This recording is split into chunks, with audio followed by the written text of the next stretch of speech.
Good afternoon, everyone. How's it going? Guess what?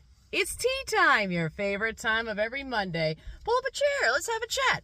I want to talk to you guys today about dealing with envy.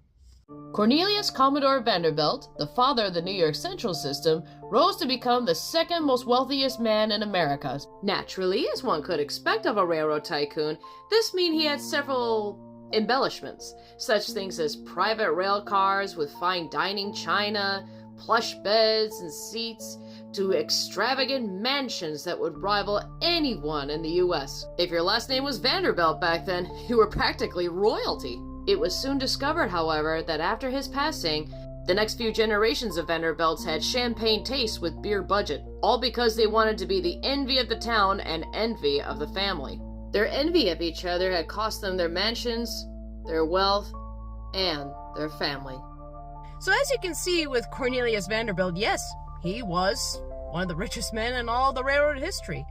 But at the same time, too, he did live extravagantly.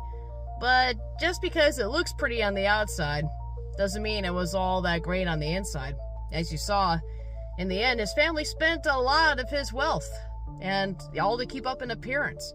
So you know something? Just because they wanted to be the envy of the world doesn't mean it was good for them. So next time that you see somebody on social media, especially where they have a happy family, happy kids, a great car, and all these extravagant trips and everything, it doesn't mean that they were living on easy street. It just means, you don't have the whole story yet. Yes, it does look glamorous, but it doesn't mean that everything is great on the other side, because they could be working 3 jobs to be able to afford that trip. And yeah, they may have, beautiful, great-looking kids and everything, but it doesn't mean they're not facing problems of their own. You have to get both sides of the story to understand it. So go forth, my friend. And never forget, it's okay to temporarily feel a little envy about something. It kind of helps you to spur on toward a goal.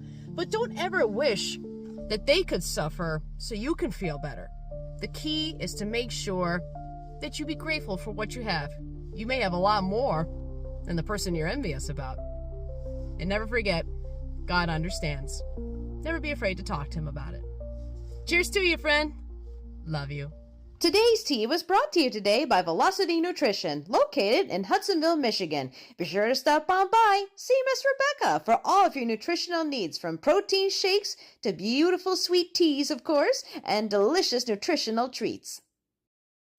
Also available for private catering and party events.